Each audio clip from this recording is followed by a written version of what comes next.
চুড়াইবাড়ি নাকা পয়েন্টে আবারও 1.5 লক্ষ টাকার গাঁজাসহ আটক লরি চালক।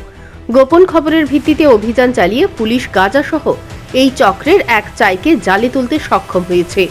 অন্যান্য দিনের মতো মঙ্গলবার সকালে চুড়াইবাড়ি নাকা পয়েন্টে চলে পুলিশের তল্লাশি অভিযান। সেই মতো TR01A Q1928 নম্বরের একটি পণ্যবাহী লরি আসলে কর্তব্যরত পুলিশ আধিকারিকদের সন্দেহ জাগে। লরিতে চলে অভিযান, আর তাতেই 250 কেজি গাঁজা উদ্ধার করে। সাংবাদিকদের এই কথা বলেছেন জেলা পুলিশ আধিকারিক ভানুপদ চক্রবর্তী।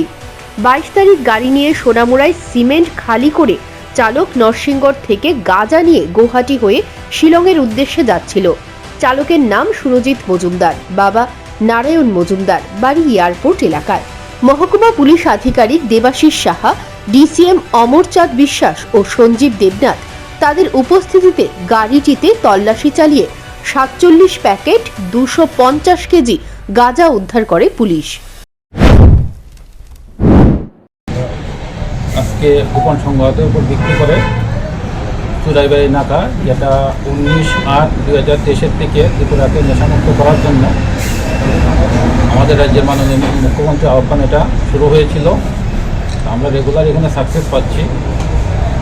আজকেও আমরা যে গাড়িটাকে আপনারা দেখবেন TR01AQ1928, এই গাড়িটাকে ডিটেইন করি। এই ডিটেইন করার পর যে সময় তল্লাশি করা হয় তখন গাড়ির থেকে 47 প্যাকেটে 250 কেজি গাঁজা পাওয়া গেছে। গাড়ির ড্রাইভার কাম যে মালিক সুরজিৎ মজুমদার, তার বাড়ি আগরতলাতে, তাকে অ্যারেস্ট করা হয়েছে। চুড়াইবাড়ি থানা থেকে NDPS কেস হয়েছে।